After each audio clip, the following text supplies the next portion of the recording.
Oscar is always on right track. That is why Fast Track Taxi app உடனே download பண்ணுங்க. வாழ்க வாழ்க வாழ்கவே, வாழ்க வாழ்க வாழ்கவே, நமச்சிவாய வாழ்கவே, நமச்சிவாய வாழ்கவே, நாதந்தாள் வாழ்கவே, நாதந்தாள் வாழ்கவே, வெல்க வெல்க வெல்கவே, வெல்க வெல்க வெல்கவே, சனாதனம் வெல்கவே, சனாதனம் வெல்கவே, ஹிந்து தர்மம் வெல்கவே, இந்து தர்மம் வெல்கவே, நாம் எல்லாம் ஹிந்துக்கள், நாம் எல்லாம் இந்துக்கள், நமக்கு தேவை ஒற்றுமை, நமக்கு தேவை ஒற்றுமை, நமக்கு தேவை ஒற்றுமை, நமக்கு தேவை ஒற்றுமை, இமய முதல் ஈழம் வரை, இமயம் முதல் ஈழம் வரை, ஒரே நாடு ஹிந்து நாடு, ஒரே நாடு இந்து நாடு, இந்த நாடு ஹிந்து நாடு, இந்த நாடு இந்து நாடு, காத்திடுவோம் காத்திடுவோம், காத்திடுவோம் காத்திடுவோம், காஷ்மீரம் காத்திடுவோம், காஷ்மீரம் காத்திடுவோம், காஷ்மீரம் காத்திடுவோம், காஷ்மீரம் காத்திடுவோம், காத்திடுவோம் காத்திடுவோம், காத்திடுவோம் காத்திடுவோம், வங்க மாநிலம் காத்திடுவோம், வங்க மாநிலம் காத்திடுவோம், வங்க மாநிலம் காத்திடுவோம், வங்க மாநிலம் காத்திடுவோம், கண்டிக்கிறோம் கண்டிக்கிறோம், கண்டிக்கிறோம் கண்டிக்கிறோம், பகல்காம் படுகொலையை கண்டிக்கிறோம், பகல்வான் படுகொலை கண்டிக்கிறோம், பகல்காம் படுகொலை கண்டிக்கிறோம், பகல்காம் படுகொலை கண்டிக்கிறோம், அழித்திடு அழித்திடு, அழித்திடு அழித்திடு, பயங்கரவாதம் அழித்திடு, பயங்கரவாதம் அழைத்திடு, மீட்டிடு மீட்டிடு, மீட்டிடு மீட்டிடு, ஆக்கிரமிப்பு காஷ்மீரை மீட்டிடு, மீட்டிடு, ஆக்கிரமிப்பு காஷ்மீரை மீட்டிடு, ஆக்கிரமிப்பு காஷ்மீரை மீட்டிடு, வீர வணக்கம் வீர வணக்கம், வீர வணக்கம் வீர வணக்கம், பயங்கரவாதத்தில் கொல்லப்பட்ட பயங்கரவாதத்தில் கொல்லப்பட்ட அப்பாவி இந்துக்களுக்கு வீர வணக்கம். அப்பாவி இந்துக்களுக்கு வீர வணக்கம்.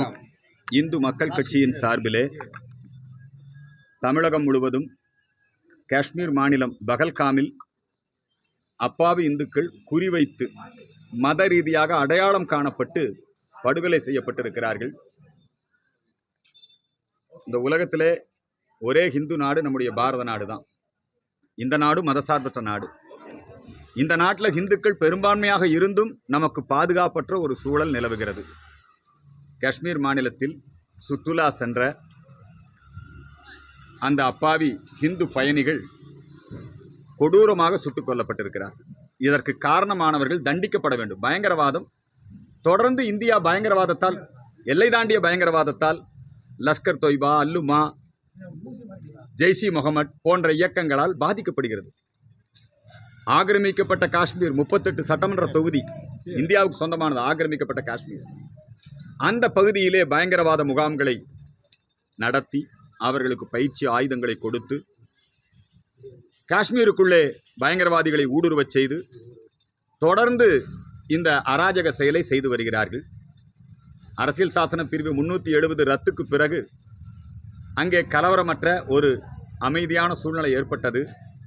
கல்வி, வியாபாரம், சுற்றுலா மேம்பட்டது. G7 கண்ட்ரிஸோட மாநாடு அங்கே நடந்தது. தால் ஏரியில் நடந்தது, பகல்காமில் நடந்தது. காஷ்மீர் மாநில மக்களுடைய பொருளாதாரம் மேம்பட்டது. இதை கண்டு பொறுக்க முடியாத அந்த சக்திகள், அழிவு சக்திகள் வேண்டுமென்றே உள்நோக்கத்தோடு இந்த காரியத்தை செய்திருக்கிறார்கள். இரும்பு கரம் கொண்டு அவர்களை ஒடுக்க வேண்டும். நாம் அனைவரும் இந்திய இராணுவத்திற்கும் மத்திய அரசாங்கத்திற்கும் அனைத்து கட்சி கூட்டத்திலே எல்லா கட்சிகளுமே, அதுவும் நேற்று ஆந்திர மாநிலத்தினுடைய முதலமைச்சர் ரேவந்த் ரெட்டி ரொம்ப அழகாக சொல்லியிருக்கார். பயங்கரவாதம் ஒழிக்கப்படணும், ஆக்குபைடு காஷ்மீர் மீட்கப்படணும், பாகிஸ்தான் மீதே போர் தொடுக்க வேண்டும், பாகிஸ்தானை அழித்தால்தான் உலகத்திலே பயங்கரவாதம் ஒழிக்கப்படும் என்று மிக தெளிவாக காங்கிரஸ் எல்லா கட்சியினருமே இதற்கு ஆதரவு கொடுத்திருக்கிறார்கள். அவர்கள் அனைவருக்கும் நன்றியை தெரிவித்துக் கொள்கிறேன்.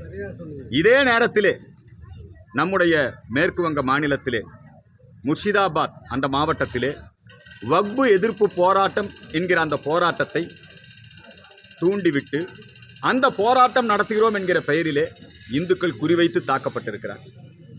6 பேர் கொல்லப்பட்டிருக்கிறார்கள். 6 பேரில் 2 பேர் கம்யூனிஸ்ட் கட்சியை சார்ந்தவர், 6 பேரில் ஒருத்தர் காங்கிரஸ் கட்சியை சார்ந்தவர். திரிணாமுல் காங்கிரஸ் கட்சியை சார்ந்தவர்கள், அதிலே இருக்கக்கூடிய இந்துக்களும் கொல்லப்பட்டிருக்கிறார்கள். பிஜேபியினர் குறிவைத்து தாக்கப்பட்டிருக்கிறார்கள். அதனால அங்கே இந்துக்கள் சிறுபான்மை ஆகிவிட்டாங்க. பாதுகாப்பு இல்லை, போலீசார் வேடிக்கை பார்க்குறாங்க. மம்தா பானர்ஜி அரசாங்கம் வக்பு போராட்டத்தை ஆதரிக்கிறார்கள். எனவே அங்கே இந்துக்களை பாதுகாப்பற்ற ஒரு சூழ்நிலை இருக்கிறது. அங்கிருந்து இந்துக்கள் அகதிகளாக, சொந்த நாட்டில் அகதிகளாக அங்கே வாழ முடியாதுன்னு வெளியேறி கொண்டிருக்கிறார்கள். காஷ்மீர் மாநிலத்திலே சட்டம் ஒழுங்கு முழுமையாக சீர்குலைந்தது போல மேற்கு வங்கத்திலும் சட்டம் ஒழுங்கு முழுமையாக சீர்குலைந்திருக்கிறது. எனவே இந்த 2 மாநிலத்திலும் இராணுவ ஆட்சியை அமல்படுத்த வேண்டும்.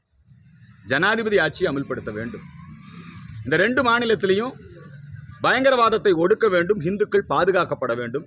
அதற்கான முயற்சிகளை மத்திய அரசு மேற்கொள்ள வேண்டும் என்பதை வலியுறுத்தித்தான் கொல்லப்பட்ட அப்பாவி இந்துக்களுக்காக இன்றைக்கு வரலாற்று சிறப்புமிக்க பாடலீஸ்வரர் திருக்கோயில். இந்த பாடலீஸ்வரர் திருக்கோவிலே தான் மிகப்பெரிய பயங்கரவாத மதவாத அரசு மகேந்திரவர்மன் சமண மத அரசு சைவத்தை தடை செய்திருந்தான். நாவுக்கரசரை கடலிலே கல்லை கட்டி தூக்கி போட்டான், சுண்ணாம்பு காலவாயில் அடைத்தான், யானையை வைத்து நாவுக்கரசரை கொல்ல முயற்சி செய்தான். அவற்றையெல்லாம் வென்று சொற்றுணை வேதியன் சோதிவானவன் பொற்றவர் திருந்தடி பொருந்த கைதொட கற்றுணை பூட்டியோர் கடலில் பாய்ச்சினும் நற்றுணையாவது நமச்சிவாயவே என்று சொல்லி அப்பர் கரையேறிய குப்பம் வரலாற்று சிறப்புமிக்க கோயில். சைவத்தை, தமிழை, இந்து சமயத்தை, சனாதன தர்மத்தை மீட்டெடுத்த பாடலீஸ்வரர் கோவிலிலே பயங்கரவாதம் அழிய வேண்டும், கொல்லப்பட்ட இந்துக்கள் சிவகதி அடைய வேண்டும் என்பதற்காக கூட்டு பிரார்த்தனை, மோட்ச தீபம் ஏற்றும் நிகழ்வு இப்பொழுது நடைபெற்றிருக்கிறது. இந்த நிகழ்ச்சியிலே பங்கெடுத்துக் கொண்டிருக்கின்ற அத்துணை பேருக்கும் என்னுடைய மனமார்ந்த பாராட்டுக்கள். இந்திய அரசாங்கத்திற்கும் நம்முடைய இந்திய இராணுவத்திற்கும் எங்களுடைய முழுமையான ஆதரவை தெரிவிக்கின்றோம். பாகிஸ்தான் மீது போர்தொடு, ஆக்கிரமிக்கப்பட்ட காஷ்மீரை மீட்டெடு, பயங்கரவாதத்தை வேரும் வேரடி மண்ணுமில்லாமல் ஒழித்திடு. அதே போல மேற்கு வங்க மாநில அரசாங்கத்தை டிஸ்மிஸ் செய்து ஜனாதிபதி ஆட்சியை அமுல்படுத்திடு. இந்த கோரிக்கைகளோடு இங்கே இந்த பிரார்த்தனை நிகழ்ச்சி நடைபெற்றது. நீங்கள் தான் கேட்கணுமா? அரசியல் சம்பந்தமாக தான் சொல்லணுமா? தமிழகத்திலே தொடர்ந்து கட்டுமான பொருட்களின் விலை அதிகரித்து கொண்டே இருக்கிறது. எம்சாண்டு, மணல், ஜல்லி, சிமெண்ட்டு. பக்கத்து மாநிலத்திலெல்லாம் சிமெண்ட் விலை குறைவு, ஆனால் நம்ம தமிழகத்தில் சிமெண்ட் விலை அதிகம். பக்கத்து மாநிலத்தில் மணல், ஜல்லி விலை குறைவு, ஆனால் நம்முடைய தமிழகத்தில் அதிகம். கட்டுமான தொழில்கள் முழுமையாக பாதிக்கப்பட்டிருக்கிறது. 60 லட்சம் பேர் வேலை இழக்கக்கூடிய அபாயம் ஏற்பட்டிருக்கிறது. மத்திய அரசாங்கம், மாநில அரசாங்கம் இரண்டுமே இணைந்து, குறிப்பாக மாநில அரசு, இந்த சிமெண்ட் விலை, கல், மண், ஜல்லி, இந்த கட்டுமான பொருட்களுடைய விலையை கட்டுப்படுத்த வேண்டும். அதனால் தமிழகம் முழுக்க கட்டுமான பணிகளே பாதிக்கப்பட்டு கொண்டிருக்கிறது. ஒரு சாதாரண ஏழை ஒரு வீடு கட்ட வேண்டும் என்று சொன்னால் இன்றைக்கு மிகப்பெரிய சிரமப்பட வேண்டியதாக இருக்கிறது. எனவே அதற்குரிய நடவடிக்கைகளை நம்முடைய அரசு மேற்கொள்ள வேண்டும். இப்பொழுது உயர்நீதிமன்றம் 5 மந்திரிகள் மேலே அவர்கள் செய்த ஊழலுக்காக அந்த வழக்கு விசாரணையை நடத்த வேண்டும். திமுக ஆட்சிக்கு வந்தவுடனே தங்கள் மீது இருக்கக்கூடிய சொத்து குவிப்பு வழக்கு, ஊழல் வழக்கு இவற்றையெல்லாம் உள்ளூர் நீதிமன்றங்களிலே நடத்தி இவங்களே மந்திரியாக இருப்பாங்க, இவங்களே வழக்கு நடத்துவாங்க, இவங்களே விடுதலை ஆயிக்குவாங்க இல்லையா? அப்படிதான் சொத்து குவிப்பு வழக்கிலே இருந்து கீழ் நீதிமன்றத்திலே விடுதலை செய்யப்பட்டார் நம்முடைய MRK பன்னீர்செல்வம். நம்முடைய ஐயா பொன்முடி அவர்கள் தண்டிக்கப்பட்டார், செம்மன் கடத்தல் வழக்கிலே தண்டிக்கப்பட்டார். ஆனாலும் அவர் மேல்மன்றத்திலே முறையீடு செய்து வெளியே இருக்கிறாரு. உங்களுக்கு தெரியும் செந்தில் பாலாஜி. அதே போல மா சுப்பிரமணியம் அவர்கள் பொது இடத்தை பட்டா போட்டு வித்திருக்கிறாரு, அவர் மேலேயும் வழக்கு. இப்படி தமிழ்நாடு முழுக்க நீங்கள் பார்த்தீங்கன்னா 5 மந்திரிகளுக்கு மேலே இந்த வாரத்தில் மட்டும் நீதிமன்றத்தில் ஊழல் வழக்கை சந்திக்கிறார். இவர்களெல்லாம் ராஜினாமா செய்யணும். உச்சநீதிமன்றம் கேட்குது, உனக்கு ஜாமீன் முக்கியமா, மந்திரி பதவி முக்கியமா? காலக்கெடு நிர்ணயிச்சிருக்காங்க. வெக்கமா இல்லை? இந்த ஊழல் மந்திரிகளை வைத்துக்கொண்டு அரசு நடத்துவது என்பது மிக கேவலமா இல்லை? நீதிமன்றத்தினுடைய கண்டனத்திற்கு பிறகும் இவர்களெல்லாம் பதவியிலே நீடிப்பது என்பது அவமானம். அவர்களை உடனடியாக விலக்கி வைக்க வேண்டும். இல்லை என்றால் கவர்னரே அவருடைய அதிகாரத்தை பயன்படுத்தி நேரடியாக இந்த மந்திரிகளை டிஸ்மிஸ் செய்ய வேண்டும் என்கிற கோரிக்கையை முன்வைக்கின்றோம். அடுத்தது, ஆளுநர் அவர்கள் துணைவேந்தர்கள் மாநாட்டை, வருடந்தோறும் நடக்கிற மாநாடு, அவர் தான் வேந்தர். இப்போ திடீர்னு சந்தடி சாக்கில் ஐயா MK ஸ்டாலின் அவர்கள் வேந்தராயிருக்கிறார். ஏற்கனவே ஜெயலலிதா அம்மா அவர்கள் இப்படி ஒரு சட்டத்தை கொண்டு வந்தார்கள் தமிழக சட்டசபையில். அப்பொழுது எதிர்க்கட்சி தலைவராக இருந்த ஐயா கருணாநிதி, ஐயா அன்பழகன் ஆகியோர் எந்திரிச்சு அரசியல்வாதிகள் கல்வியில் தலையிடக்கூடாது, வேந்தர் பதவிக்கு அரசியல்வாதிகளை நியமிக்கக்கூடாது, முதலமைச்சரே வேந்தராக இருப்பது என்பது தவறுன்னு இவங்க நீதிமன்றத்துக்கு போனாங்க. இவங்க எதிர்த்தாங்க, போராட்டம் நடத்தினாங்க. ஆனால் இன்னைக்கு என்னங்கிறாங்க, வேந்தரா ஐயா MK ஸ்டாலினே வந்துட்டாருன்னு கூட்டம் நடத்துறாங்க. சட்டவிரோதமான ஒரு கூட்டத்தை நடத்துகிறார்கள். ஆளுநர் நடத்தக்கூடிய அந்த கூட்டத்திற்கு பங்கெடுத்துக் கொள்பவர்களை மிரட்டுகிறார்கள். இது நான் சொல்லலை, ஆளுநரே சொல்றார். ஆளுநரையே மிரட்டுறானா பார்த்துங்க. ஆளுநர் மாளிகை மீது கருக்கா வினோத்தை வச்சு பெட்ரோல் பாம்பு வீசினார். ஆளுநரை அவர் தர்ம ஆதீனத்திற்கு தரிசிக்க சென்ற போது அவர் மீது பாட்டில் வீச்சு நடந்தது, கருப்பு கொடி போராட்டம் என்கிற பெயரிலே. ஆளுநரை தொடர்ந்து அவதூறு பரப்பிக் கொண்டிருக்கிறார்கள். தமிழகத்தினுடைய உயர்கல்வி பள்ளிக்கல்வி ரெண்டுமே சீரழிஞ்சிருச்சு.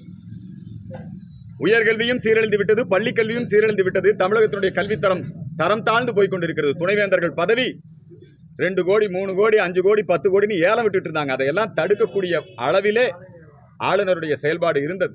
அதே போல பள்ளிக்கல்வித்துறை, நீங்க எல்லா பள்ளிக்கூடம் பார்த்தீங்கன்னா தரமற்ற பள்ளிக்கூடங்கள், மர நிழல்ல பள்ளிக்கூடங்கள், கூரை இடிந்து விழுந்து பள்ளிக்கூட மாணவர்கள் காயம், பள்ளிக்கூடத்துக்குள்ளேயே சாதி பிரச்சனை, பள்ளிக்கூடத்துக்குள்ளேயே மது பிரச்சனை. இன்னைக்கு தமிழ்நாட்டு பள்ளியில நீங்க பரீட்சை எழுதினவங்கள 30,000 பேர்ல தமிழ் பரீட்சை எழுதினவங்க 30,000 பேர் ஃபெயிலு. பள்ளிக்கல்வித்துறையுடைய லட்சணம் மிக மோசமா இருக்கு. இந்த கல்வித்துறையை சீரழித்துக் கொண்டிருக்கிறார்கள். இந்த நிலையிலே கல்வியை மேம்படுத்த, கல்வியிலே அறிவியல் பூர்வமான விஷயங்களை கொண்டு வருவதற்காகத்தான் துணைவேந்தர்கள் மாநாடு.